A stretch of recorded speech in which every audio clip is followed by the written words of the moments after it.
तो हेलो दोस्तों, आप लोग कैसे हैं। स्वागत है आप लोगों का परफॉर्मेंस क्लासेस में।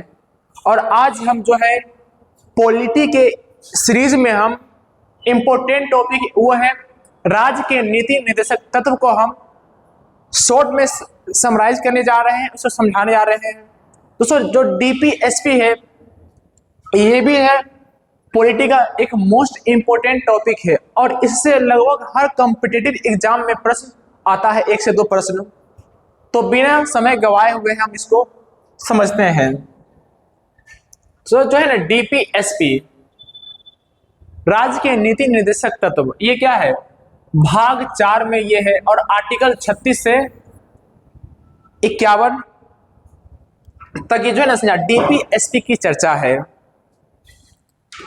फिर इसकी प्रकृति क्या है, तो इसकी जो प्रकृति है वो क्या है, गैर न्यायोचित है, यानी बाध्य योग नहीं है। और ये क्या है, गैर बाध्यकारी है, यानी बाध्यकारी भी नहीं है। अगर जो है राज्य या केंद्र सरकार जो है डीपीएसपी को लागू नहीं करते हैं तो आप जो है सुप्रीम कोर्ट या अन्य किसी मामले में नहीं जा सकते हैं। और इसका कारण था जो है गैर न्यायोचित या गैर बाध्यकारी बनाने का, क्योंकि जिस समय हमारा देश आजाद हुआ था उसमें क्या था, पर्याप्त वित्तीय साधन नहीं थे। पर्याप्त वित्तीय साधन नहीं होना, फिर और है कि उस समय जो है पिछड़ा हुआ स्थिति हमारा था और विविधता भी इसको लागू जो है ना बाध्यकारी बनाने में बाधक होता था। तो इस कारण से इसको बाध्यकारी या न्यायोचित नहीं बनाया गया है। हम बात करते हैं कि जो डीपीएसपी है वो क्या है, इसका है कि लोक कल्याणकारी राज्य की स्थापना करना और पुलिस राज्य की स्थापना करना इसका नहीं है। ये क्या है, उपनिवेशवाद का ये सिद्धांत है कि पुलिस राज्य की स्थापना करना। और जो डीपीएसपी क्या है, इसका लोक कल्याणकारी राज्य की स्थापना। ये हम बोल सकते हैं आर्थिक या सामाजिक लोकतंत्र की स्थापना ये करता है। फिर एक है वाद है, वो क्या है, मिनर्वा मिल्स वाद। इससे बोला गया था जो फंडामेंटल राइट्स है और डीपीएसपी एक दूसरे के क्या है, पूरक है, अर्थात ये दोनों एक ही सिक्के के दो पहलू है। हम बात करते हैं कि जो डीपीएसपी में है क्या संशोधन किया गया है, तो आंसर है बिल्कुल हाँ। क्योंकि जो डीपीएसपी में है अभी तक 4 बार संशोधन किया जा चुका है। कितने बार, 4 बार। और इसमें से पहला है 42वें संविधान संशोधन अधिनियम 1976। इसमें जो है संशोधन किया गया कि जो बालकों के जो है स्वस्थ विकास के अवसर प्रदान किया जाए, ये आर्टिकल 39 में चर्चा है। फिर है सामान्य न्याय के लिए जो है गरीबों को निःशुल्क विधिक सहायता प्रदान करना, ये भी कब जोड़ा गया है, 42वें संविधान संशोधन अधिनियम 1976 के अंतर्गत द्वारा। और इसकी चर्चा है 39A में। इसी के अंदर आता है नालसा। क्या आता है, नालसा।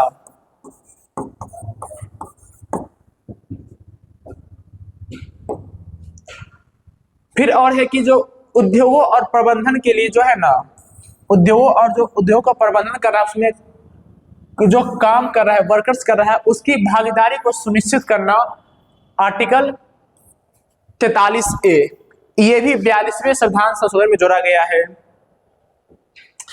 फिर पर्यावरण संरक्षण और संवर्धन प्लस वन्य और वन्य जीवों की रक्षा जो है ये भी जोड़ा गया है 42वें संविधान संशोधन में। और इसकी चर्चा कहां है, आर्टिकल 48 में इसकी चर्चा है।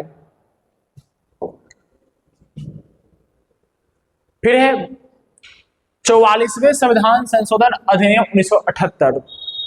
इसमें जो है आय, प्रतिष्ठा या सुविधाओं के अवसर में असमानता को कम करना शामिल किया गया है। और इसकी चर्चा कहां पे है, आर्टिकल 38 में। फिर है 86वां संविधान संशोधन अधिनियम 2002। इसमें जो है आर्टिकल 45 की जो है ना विषय वस्तु को चेंज कर दिए थे, और उसके जो और वो जो अधिकार था शिक्षा का अधिकार जो पहले आर्टिकल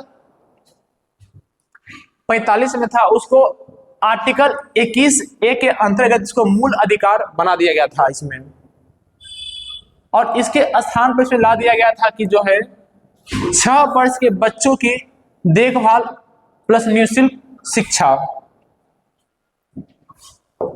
फिर आर्टिकल संविधान 97वां संविधान संशोधन अधिनियम 2011, इसमें जो है ना सहकारी सोसाइटियों के गठबंधन से संबंधित इसमें प्रावधान लागू किया गया था, जोड़ा गया था।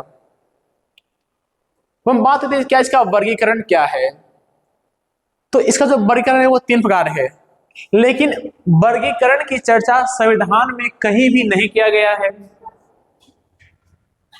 इसमें से एक क्या है, गांधीवादी सिद्धांत, दूसरा है समाजवादी और एक है उदारवादी।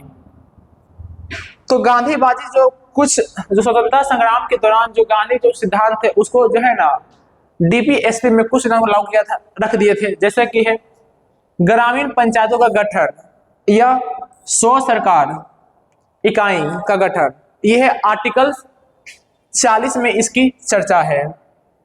फिर एक ग्रामीण क्षेत्रों में कुटीर उद्योग की स्थापना, और यह है आर्टिकल 43 में। फिर सहकारी समितियों या व्यवसायिक प्रबंधन को, इसको भी ये क्या है सामाजिक गांधीवादी का ही है ये। फिर एससी एसटी या प्लस कमजोर वर्गों को जो है ना शैक्षणिक या आर्थिक हित को प्रोत्साहन करने और सामाजिक न्याय और शोषण से सुरक्षा देने के लिए भी इसमें चर्चा है, और ये किसमें है आर्टिकल 46 में है। फिर नशीली दवा ड्रग्स मदिरा पर प्रतिबंध, इसकी चर्चा कहाँ है आर्टिकल 47 में। फिर है गाय बछड़ा या जो अन्य दुधारू पशु है इसकी बलि पर रोक, इसकी चर्चा है आर्टिकल 48 में। फिर हम बात करते हैं कुछ समाजवादी।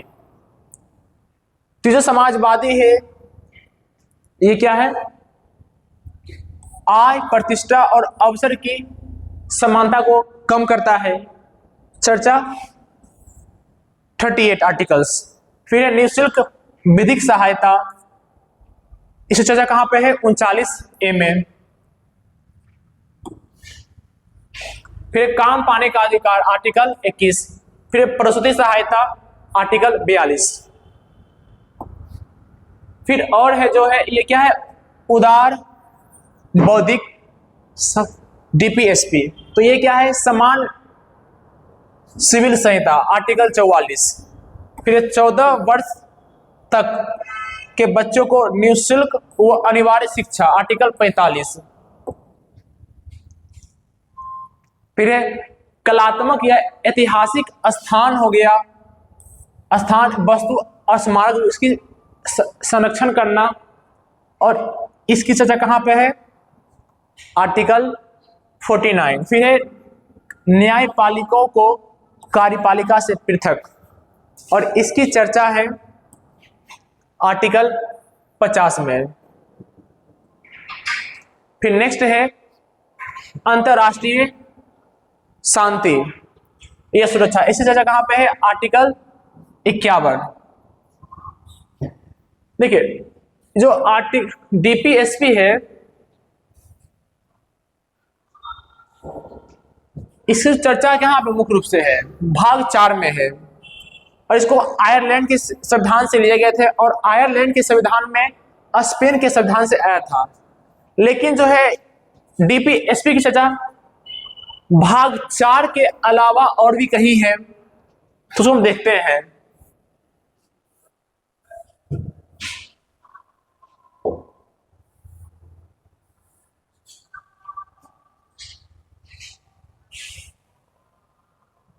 और यह है भाग 4 के बाहर डीपीएसपी, तो ये क्या है एक है आर्टिकल 335 भाग 16, इसमें बताया जो है ना एससी एसटी को आरक्षण देते समय जो है ना शासन की कुशलता को ध्यान में रखा जाएगा।